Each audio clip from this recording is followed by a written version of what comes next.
योऽन्तः प्रविश्य मम वाचमिमां प्रसुप्तां सञ्जीवयत्यखिलशक्तिधरस्वधाम्ना अन्यांश्च हस्तचरणश्रवणत्वगादीन् प्राणान् नमो भगवते पुरुषाय तुभ्यम्। अनन्याश्चिन्तयन्तो मां ये जनाः पर्युपासते तेषां नित्याभियुक्तानां योगक्षेमं वहाम्यहम्। सदाशिवसमारम्भां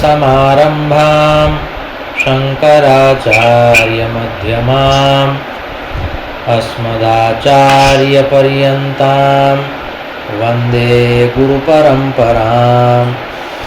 गुरुर्ब्रह्मा गुरुर्विष्णुः गुरुर्देवो महेश्वरः गुरुः साक्षात् परं ब्रह्म तस्मै श्री गुरवे नमः।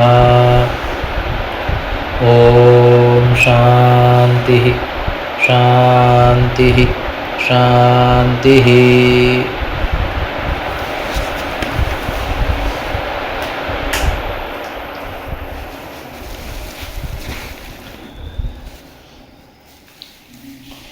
परमश्रद्धेयाः परमपूज्याः अनवरतस्मरणीयाः एतस्य प्रभासतीर्थस्य प्रभासक्षेत्रस्य श्रावणमासस्य च अधिष्ठातारः प्रथमज्योतिर्लिङ्गाः भगवन्तः श्री सोमनाथचरणाः भगवन्तः पुराणपुरुषोत्तमाः भगवन्तः रसराजप्रभवः अस्माकं सद्गुरवः पूज्याः गुरवः तथा च शास्त्रप्रणयिनः विद्याव्यासङ्गिनः श्रवणभक्तिनिष्ठाः संस्कृतभाषानुरागिणः सद्ग्रन्थं सेवमानाः नित्यकर्मपरायणाः भवन्तः सर्वेऽपि सज्जनाः स्वजनाश्च। भगवतः पुराणपुरुषोत्तमस्य कृपाप्रसादेन विभोर्वात्सल्येन अद्य पुनरेकवारम् अस्माभिः श्रावणमासे शुक्लपक्षे दशम्यां सोमवासरे एतदनुसारम् ऑगस्ट मासस्य चतुर्थे दिनाङ्के 25-उत्तर-द्विसहस्रतमे वर्षे विद्याव्यासङ्गं कर्तुं शास्त्रचर्चां कर्तुं भगवत्पादानां वाणीं गातुं श्रोतुं च अस्माभिः अवसरः सम्प्राप्तः। इदमस्ति अस्माकं सर्वेषां परमं सौभाग्यम्। अत्रावसरे भवत्सु विराजमानं परमात्मानं नत्वा भवतां समेषां स्वागतं च कृत्वा पुनरेकवारं वयं स्वजीवनं मङ्गलं कर्तुं मङ्गलाचरणपूर्वकं विवेकचूडामणिरिति ग्रन्थस्य उपासनां कुर्मः। सर्ववेदान्तसिद्धान्तगोचरं तमगोचरं गोविन्दं परमानन्दं सद्गुरुं प्रणतोऽस्म्यहम्। भगवत्पादाः तात्विकं ज्ञानं परिवेशयन्ति अनेन प्रकरणग्रन्थेन। अतः एतस्मिन् ग्रन्थे विविधानि प्रकरणानि सन्ति। अस्माभिः अभ्यासः कर्तव्यः आहत्य एतस्मिन् ग्रन्थे कति प्रकरणानि सन्ति, एवं च तादृशं किं प्रकरणमस्ति यस्य प्रकरणस्य अधिका आवश्यकता वर्तते। तर्हि अत्र भगवत्पादैः प्रोक्तम् अस्माभिः तद्ज्ञातं यत् सत्यभूतं निजरूपमाद्यं चिदद्वयानन्दमरूपमक्रियं तदेत्यमिथ्यावपुरुत्सृजेत् तच्छैलूषवद्वेषमुपात्तमात्मनः।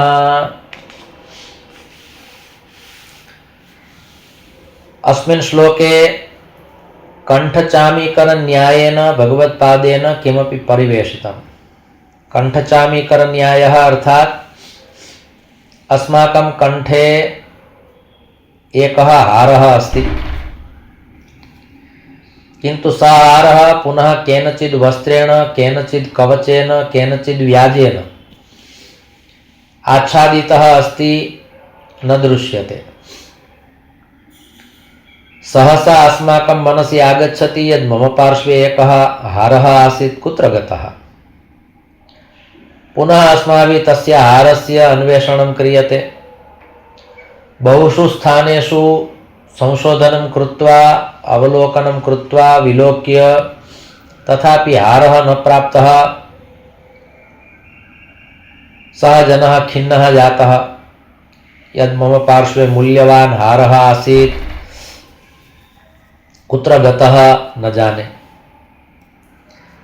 पश्चात् अस्माकं खिन्नत्वं दृष्ट्वा तस्मिन् समये यदि कश्चित् जनः आगत्य पृच्छति किमर्थं मुखं म्लानमस्ति, किमर्थं मुखे खेदः, दुःखं, कष्टम् अनुभूयते, यदि सः निकटवर्ती अस्ति चेदस्माभिः स्पष्टम् उच्यते यद् मम पार्श्वे एकः हारः आसीत्, किन्तु न जाने सः कुत्र गतः। पश्चात् सः जनः कथयति, ओ महाशय, यस्य हारस्य अन्वेषणं क्रियते सः हारः तु भवतां कण्ठे अस्ति। पश्चात् अस्माभिः पुनः अवलोक्यते, स्पृष्ट्वा अनुभवः भवति, ओ यस्य हारस्य अहम् अन्वेषणं करोमि सः हारः तु मम कण्ठे अस्ति। केनचित् दर्शितं, कथितं, प्रोक्तं, निगदितं, ज्ञापितं, पश्चात् ज्ञानं जातं यद् वास्तविकरूपेण हारस्तु अत्रैव अस्ति।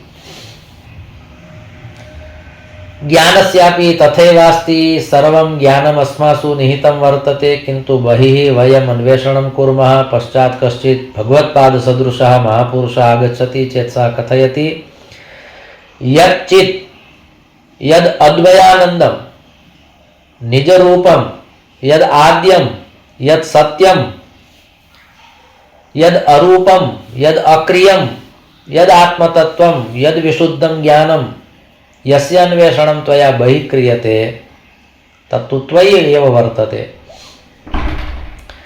किमर्थं मिथ्या अन्वेषणं करोसि? त्वयि एव वर्तते इदं। तदेत्य मिथ्या वपुरुत्सृजेत् तत् शैलूषवत्। किन्तु अस्माभिः ज्ञातं यद् एतद् मूलं सत्यं स्वरूपं रूपं यदस्ति, चित् शुद्धं ज्ञानमस्ति, अद्वयानन्दस्वरूपमस्ति, यद् अरूपम् अक्रियं च अस्ति, तद् यदि अस्माभिः प्राप्यते, ज्ञायते, पश्चात् अनेन शरीरेण सह अस्माकं मिथ्या सम्बन्धः अस्ति इति ज्ञानं भवति। शरीरं कया रीत्या त्याज्यं? तर्हि अत्र एका उपमा प्रदत्ता वर्तते। यथा अभिनेता अभिनयं कृत्वा तं वेषं त्यजति, तद्वत् अस्माभिः एतत् त्याज्यम्। तर्हि अभिनयात्मकम् इदम् एकं कर्म वर्तते। एतस्मिन् श्लोके इन्द्रवज्रोपेन्द्रवंशा इति छन्दः अस्ति। छन्दसां ज्ञानम् आवश्यकं वर्तते इति कृत्वा अहं कथयामि, सावधानेन श्रोतव्यं। किमर्थम् आवश्यकम् अस्ति? तर्हि छन्दः पादौ तु वेदस्य। छन्दसां ज्ञानमस्ति चेत् संस्कृतवाङ्मये वयं चलामः। कारणं वेदस्य, वेदपुरुषस्य पादौ छन्दः। छन्दसा वेदः चलति। तर्हि अत्र इन्द्रवज्रा, उपेन्द्रवज्रा, इन्द्रवंशा इति एकं छन्दः। एकस्मिन् चरणे 11 अक्षराणि भवन्ति चेत् प्रायः इन्द्रवज्रा छन्दः भवति वा उपेन्द्रवज्रा छन्दः भवति। तर्हि कया रीत्या ज्ञातुं शक्यते यदि इन्द्रवज्रा अस्ति वा उपेन्द्रवज्रा अस्ति? तर्हि 11 अक्षरेषु यदि प्रथमम् अक्षरं यदि गुरुः अस्ति चेदिन्द्रवज्रा, यदि लघु अस्ति चेदुपेन्द्रवज्रा। उपजाति अर्थात एकस्मिन् चरणे इन्द्रवज्रा छन्दसः यल्लक्षणमस्ति तद् घटितं भवति, एकस्मिन् चरणे उपेन्द्रवज्रा छन्दसः लक्षणं घटितं भवति। किन्तु अत्र वंशा एतदपि उक्तम्, अर्थात चतुर्षु चरणेषु एकं चरणं तादृशम् अस्ति एकस्मिन् चरणे 12 अक्षराणि भवन्ति। तर्हि तत्र इन्द्रवंशा वा उपेन्द्रवंशा वा वंशस्थ एवं प्रकारेण छन्दः भवति। स्यादिन्द्रवज्रा एवं च उपेन्द्रवज्रा इति द्वयोः छन्दसोः लक्षणं प्रदत्तं वर्तते। शास्त्रद्वारम् इत्याख्यः कश्चित् ग्रन्थः वर्तते। तस्मिन् ग्रन्थे महत्वपूर्णानि छन्दांसि प्रदत्तानि सन्ति। वस्तुतः छन्दोलङ्कारः वृत्तरत्नाकरं वा वृत्तरत्नाकरः एवं च छन्दोविंशतिका एवं प्रकारेणापि विविधाः ग्रन्थाः सन्ति। किन्तु छात्राणां ज्ञानाय तत्र शास्त्रद्वारेपि छन्दसां परिचयः प्रदत्तः वर्तते केनचित् महानुभावेन। तर्हि एवं प्रकारेण अस्माभिः शैलूषवद्वेषमुपात्तमात्मनः यथा कश्चित् अभिनेता अभिनयं कृत्वा सर्वं त्यजति स्वस्य मूलं रूपं सः प्राप्नोति, वास्तविकं स्वरूपं सः प्राप्नोति।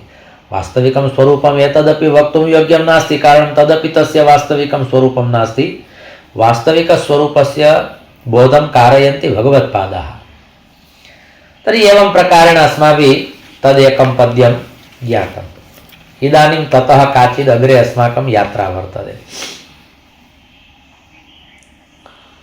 अत्र अग्रिमे श्लोके एकः नूतनः विषयः प्रदत्तः वर्तते। इदानीम् एकस्य प्रकरणस्य प्रारम्भः भवति। तत् प्रकरणं किमस्ति? तर्हि तत् प्रकरणमस्ति अहं पदार्थनिरूपणम्। अहं पदार्थनिरूपणमस्ति। एतस्मिन् प्रकरणे एकः विषयः प्रदत्तः वर्तते। यथा आदौ पद्यं सर्वात्मना दृश्यमिदं मृषैव नैवाहमर्थक्षणिकत्वदर्शनात् जानाम्यहं सर्वमिति प्रतीतिः कुतोऽहमादेः क्षणिकस्य सिद्ध्येत्। एवं प्रकारेण श्लोकः वर्तते। अत्रापि इन्द्रवज्रोपेन्द्रवंशा छन्दः। यदि भवन्तः ज्ञानेन द्रक्ष्यन्ति तो तर्हि प्रथमे चरणे 11 अक्षराणि भवन्ति, द्वितीये चरणे 12 अक्षराणि भवन्ति। तर्हि आदौ पदच्छेदः सर्वात्मना दृश्यम् इदं मृषा एव न एव अहम् अर्थः क्षणिकत्वदर्शनात् जानामि अहं सर्वम् इति प्रतीतिः कुतः अहम् आदेः क्षणिकस्य सिद्ध्येत्। एवं प्रकारेण पदच्छेदः वर्तते। पदच्छेदः पदार्थोक्ति विग्रहो वाक्ययोजना आक्षेपश्च समाधानं व्याख्यानं षड्विधं स्मृतम्। तर्हि भगवत्पादाः एतस्मिन् प्रकरणे एतस्मिन् श्लोके च किं निरूपयन्ति? सावधानेन श्रोतव्यम्। तर्हि पुनरेकवारं भगवत्पादाः कथयन्ति सर्वात्मना इदं दृश्यं मृषा एव। इदं दृश्यं नाम अस्माभिः यत्किमपि अवलोक्यते, वयं यत्किमपि पश्यामः, अस्माकं नेत्रयोः पुरस्ताद् ये केचन विषयाः सन्ति भगवत्पादाः कथयन्ति तत्सर्वं मिथ्या।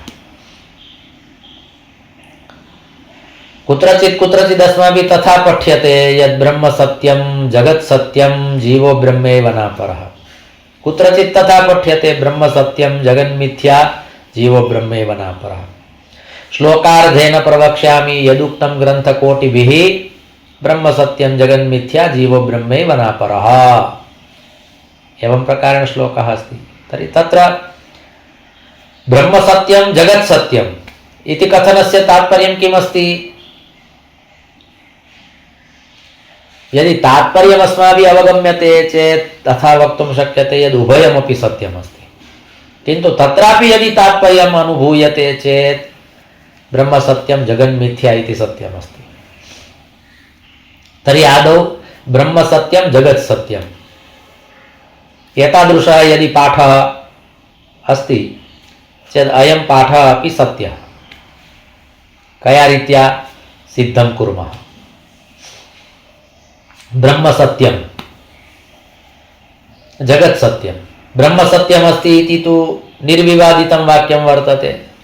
सर्वाण्यपि शास्त्राणि, सर्वाः उपनिषदः, सर्वेपि वेदाः एतद्वचनं तु स्वीकुर्वन्ति एव। न केवलं स्वीकुर्वन्ति, सिद्धं कुर्वन्ति यद् ब्रह्मणा इदं जगत् निर्मितम्। एवं च कर्तुम् अकर्तुम् अन्यथा कर्तुं समर्थः ईश्वरः अस्ति। अतः ब्रह्म सत्यम् अस्ति। कारणम् अन्तिमं ज्ञेयं तत्त्वं ब्रह्म एव अस्ति।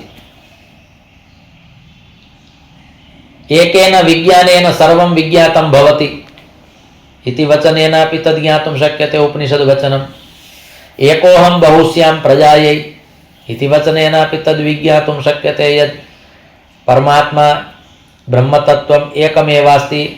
तत्तत्त्वम् एव रूपं रूपं प्रतिरूपो बभूव इति वचनेनापि तत् सिद्धं भवति। तर्हि ब्रह्म सत्यं तत्तु सत्यं,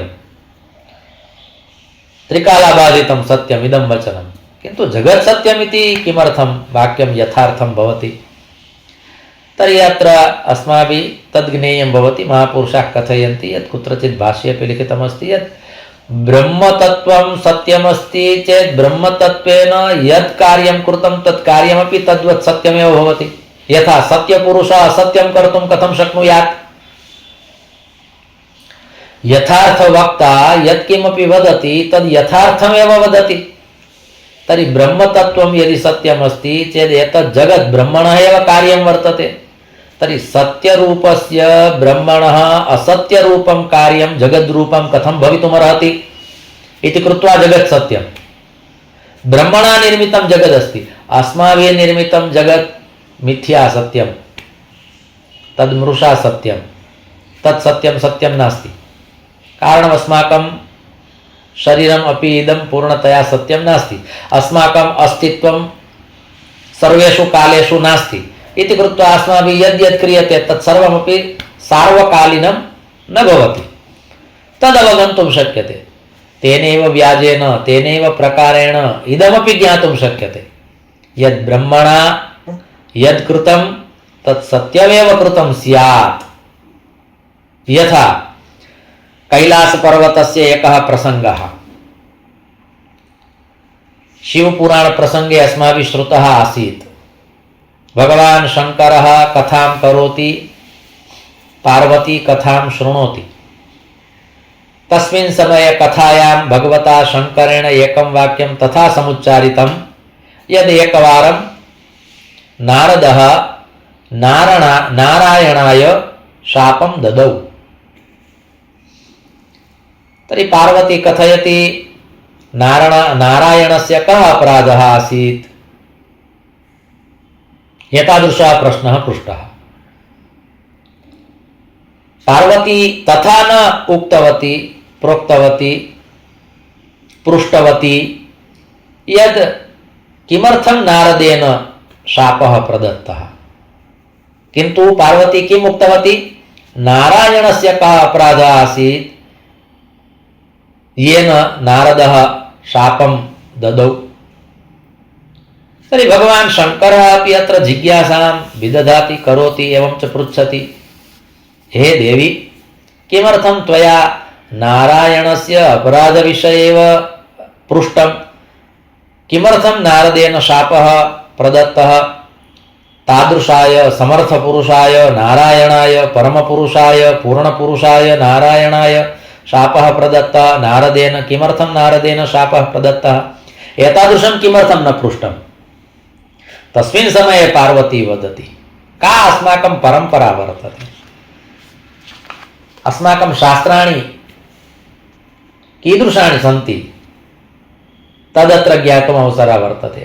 तस्मिन् समये पार्वती उक्तवती, नारदस्तु मम गुरुः अस्ति, अतः मम गुरुः यत्किमपि करोति तद् मिथ्या न भवति, विना कारणं न भवति।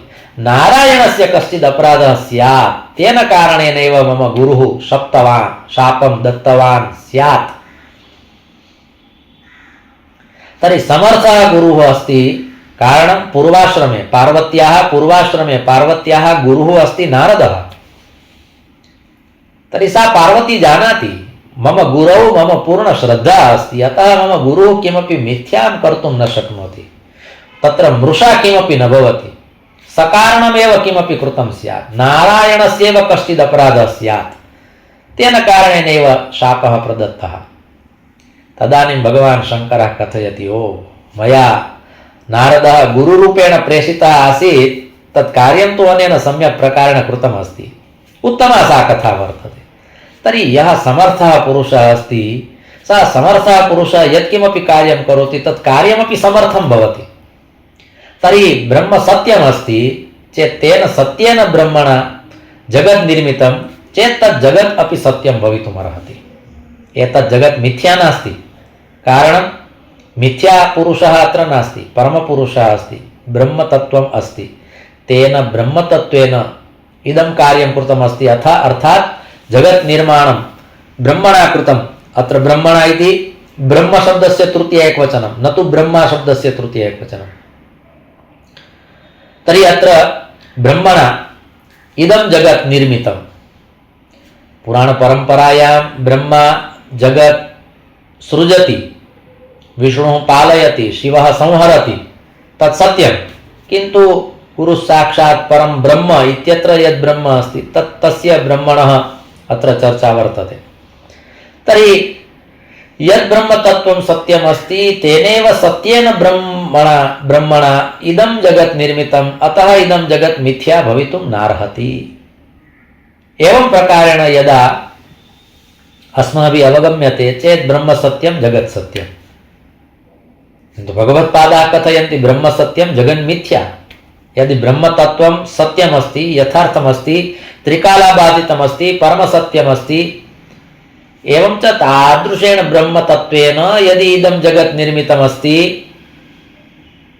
तर्हि इदं जगत् मिथ्या इति वक्तुं कथं शक्यते? भगवत्पादाः कथयन्ति इदं जगत् भवतु ब्रह्मणा निर्मितं किन्तु शाश्वतरूपेण न तिष्ठति। एतस्य जगतः संहारः भवति, ब्रह्मतत्त्वस्य संहारः न भवति। यदा सृष्टिः न भवति, प्रलयात्मकं कर्म पूर्णं भवति, पूर्णतया प्रलयः भवति, तस्मिन् समयेपि एकं ब्रह्मतत्त्वम् एव अवशिष्यते। तस्मिन् समये जगत् न तिष्ठति, ब्रह्मतत्त्वं तिष्ठति। अतः अन्तिमसत्यस्य ज्ञानं दत्त्वा भगवत्पादः उक्तवान् ब्रह्मसत्यं जगन्मिथ्या। यावत् कालपर्यन्तं जगत् अस्ति तावत् कालपर्यन्तं वक्तुं शक्यते यत् ब्रह्म सत्यं जगत् सत्यं। किन्तु एतदपि सत्यमस्ति यदिदं जगत् त्रिकालाबाधितं नास्ति, सदा सर्वदा न तिष्ठति। एतस्य जगतः अपि प्रलयः भवति, नाशः भवति, संहारः भवति, अनुपस्थितिः भवति। अतः कथम् इदं जगत् सत्यम् इति वक्तुं शक्यते? तर्हि अन्तिमं सत्यं यदस्ति तद् ज्ञात्वा एतद् वचनं सिद्धं भवति यद् ब्रह्म सत्यं जगन्मिथ्या, जीवो ब्रह्मैव नापरः, तत्तु प्रसिद्धमेव अस्ति। तर्हि अत्र तेन प्रकारेण अहं पदार्थस्य निरूपणं कुर्वन्तः भगवत्पादाः अत्र प्रेरयन्ति सर्वात्मना अर्थात्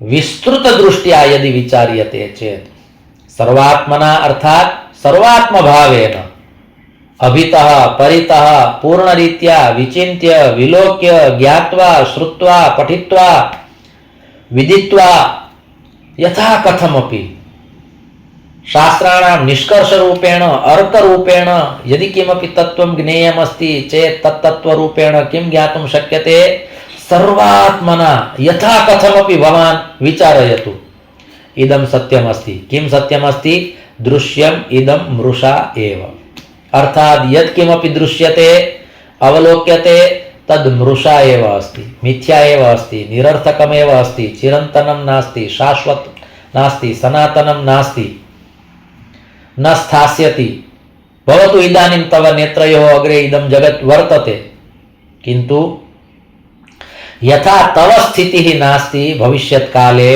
तद्वद् एतस्य जगतः अपि स्थितिः न भविष्यति भवतु तव गमनानन्तरं बहुभ्यः वर्षेभ्यः अनन्तरं युगेभ्यः अनन्तरं कल्पानन्तरं मन्वन्तरानन्तरं युगानन्तरं एतस्य जगतः निर्माणकार्यं भविष्यति किन्तु भविष्यति अतः कथयामि इदं दृश्यं मृषा एव अतः इदं निरर्थकमस्ति मिथ्या अस्ति किं दृश्यं दृश्यम् अर्थात् यत् किमपि नेत्राभ्याम् अवलोक्यते यत् किमपि दृश्यते यत् किमपि वयं पश्यामः तत्सर्वं मृषा एव नैवाहमर्थक्षणिकत्वदर्शनात् क्षणिकत्वदर्शनात् अत्र विचारयन्तु किम् उक्तं भगवत्पादे अस्माकं जीवनं तु क्षणिकमस्ति 100 वर्षाणि यदि वयं जीवामः चेदपि भगवत्पादः कथयति इदं क्षणिकं 100 वर्षात्मकः तव कालः अस्ति 100 वर्षात्मकं तव आयुः अस्ति एवं च त्वया विचार्यते यद् इदं जगत् अपि सत्यमस्ति क्षणिकमस्ति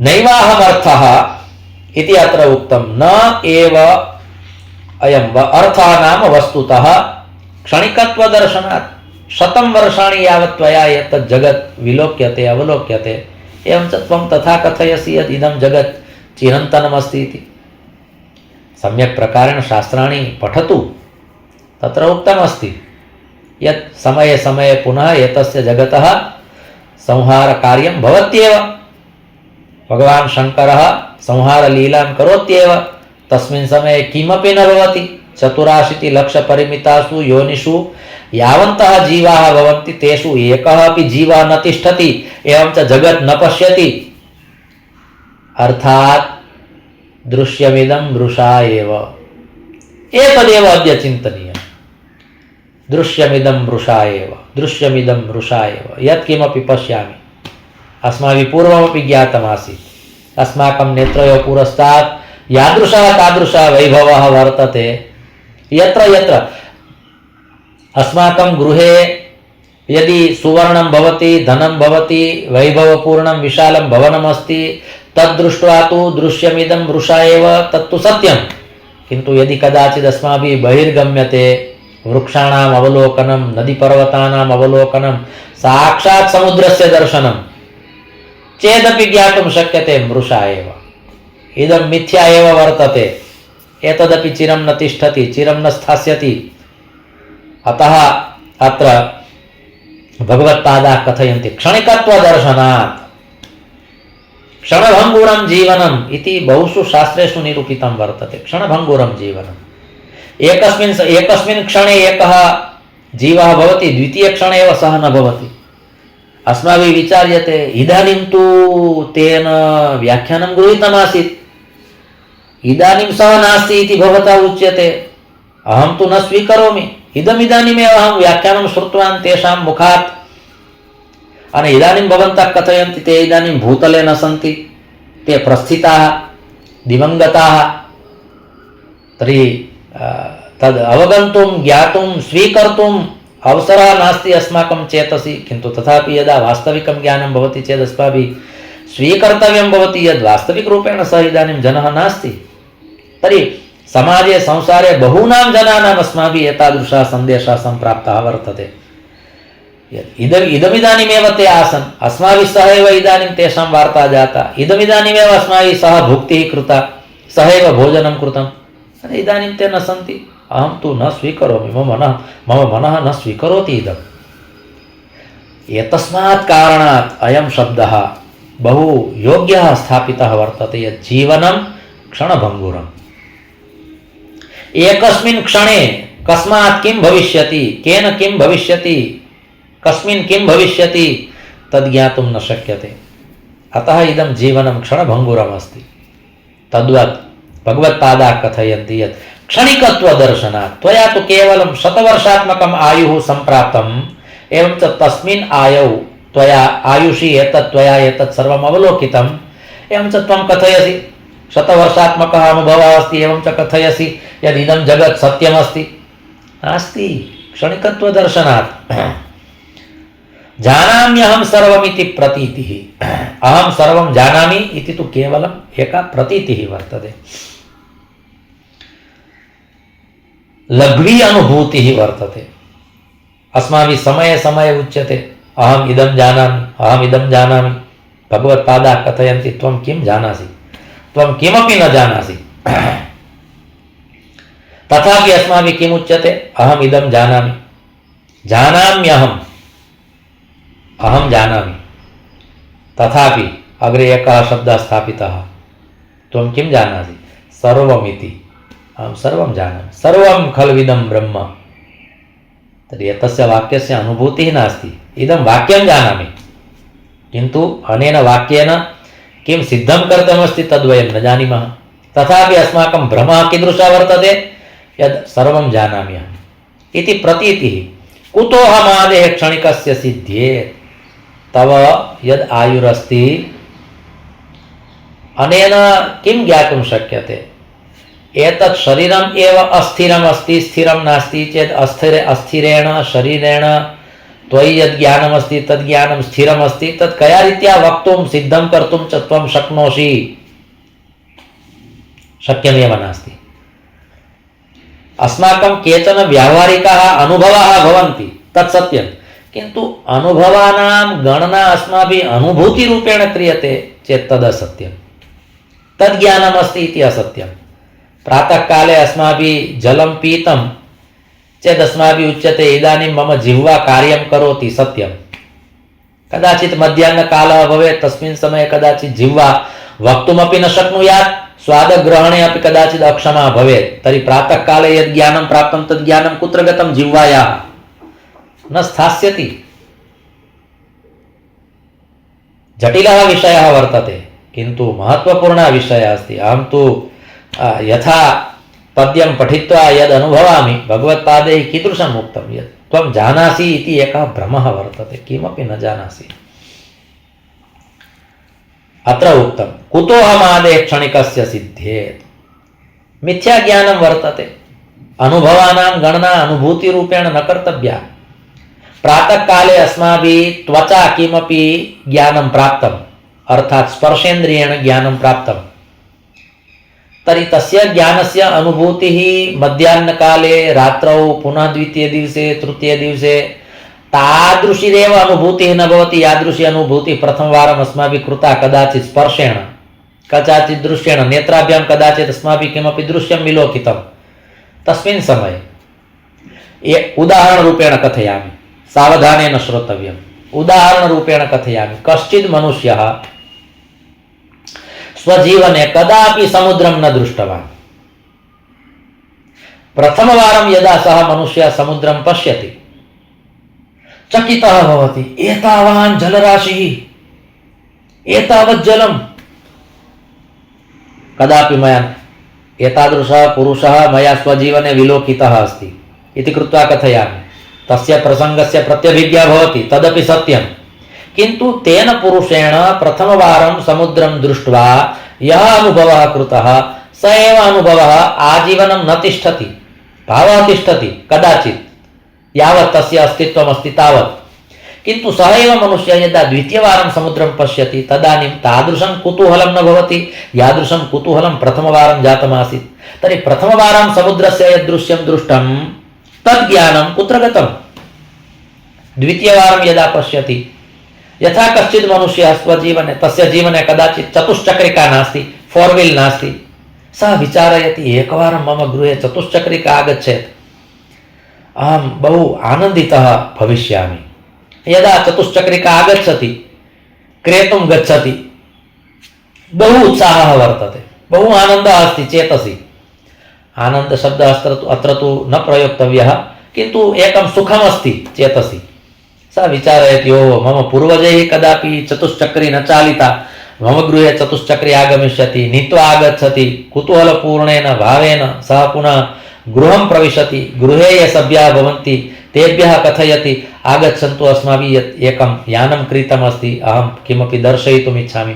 आगच्छन्ति, ते सर्वेपि उपविशन्ति, सर्वेपि आनन्दिताः सन्ति, सुखिनः सन्ति। किन्तु प्रथमवारं याने उपवेशनमस्ति इति कृत्वा तस्य सुखस्य अनुभवः वर्तते, किन्तु यानं तदेव अस्ति, किन्तु पुनः कदाचित् आदीनं भ्रमणं कृत्वा यानं गृहीत्वा पुनः गृहं सम्प्राप्तः, यानं बहिः एव स्थापितं, द्वितीयदिवसे पुनः कुञ्चिका गृहीता, पुनः उत्साहपूर्णेन भावेन सः गृहात् निर्गच्छति, मया तु नूतनं यानं क्रीतमस्ति, अहं तत्र उपविश्य कार्यालयं गमिष्यामि, उद्योगं कर्तुं यास्यामि। एवं प्रकारेण कदाचित् द्वितीयदिवसे भावः भवति, तृतीयदिवसे भवति, एकः मासः व्यतीतः भवति, पश्चात् मासानन्तरं पुनः तस्मिन्नेव याने सदा यदा सः तिष्ठति तस्मिन् समये प्रथमदिवसे यादृशः उत्साहः आसीत् तादृशः उत्साहः मासानन्तरं पुनः न भविष्यति, षण्मासानन्तरं ततोपि न्यूनः भावः भवति। कथनस्य तात्पर्यं किम्? तर्हि यदा यानं क्रीतं तस्मिन् समये यत् सुखम् अनुभूतं तत् सुखम् इदानीं नास्ति इति कथनस्य तात्पर्यं। बाल्यावस्थायाम् अस्माभिः यद् ज्ञानं प्राप्तं, येन प्रकारेण प्राप्तं, यद् ज्ञानं प्रथमवारं प्राप्तं, तस्य ज्ञानस्य यः आनन्दः आसीत्, यत् सुखमासीत् तत् सुखम् इदानीं नास्ति। यथा बाल्यावस्थायाम् अस्माभिः वर्णानाम् अक्षराणां ज्ञानं प्राप्तं, ककारः अस्माभिः ज्ञातः यद् एवं प्रकारेण क इति भवति गुर्जरभाषायां वा संस्कृतभाषायां। पश्चात् अस्माकं शिक्षकः कथयति, इदानीं त्वं सम्यक् प्रकारेण ककारं लिखसि, अस्माकं चेतसि एकं सुखमस्ति, ओ मया ककारः ज्ञातः। तर्हि अद्य अस्माभिः यदि तस्य विचारः क्रियते, अहं ककारं जानामि, ककारं जानाति इत्यत्र कः त्वया बहु लाभः सुखं सर्वं जगत् प्राप्तमिति, ककारः ज्ञातः चेत् ज्ञातः, तर्हि सा घटना इदानीं सामान्या जाता, अर्थात् तद् ज्ञानम् इदानीं मिथ्या अस्ति। अस्माभिः विचारः क्रियते चेत् अस्माकं मुखादेव वचनानि निस्सरिष्यन्ति, तत्र कः त्वया उत्तमः प्रयासः कृतः, तत्र उत्सवस्य किं कारणं? तर्हि एवं प्रकारेण निखिलस्य ज्ञानस्यापि विषये भगवत्पादैः उक्तं वर्तते। अस्तु, कालः सञ्जातः इति कृत्वा अस्माभिः अत्र विरामः स्वीकर्तव्यः भविष्यति। धर्मस्य विजयो भूयाद् धर्मस्य पराभवः, प्राणिनां चैव सद्भावः भूयाद् विश्वस्य मङ्गलम्। सर्वे भवन्तु सुखिनः, सर्वे सन्तु निरामयाः, सर्वे भद्राणि पश्यन्तु, मा कश्चित् दुःखभाग् भवेत्। ओम शांति शांति शांति। ओम।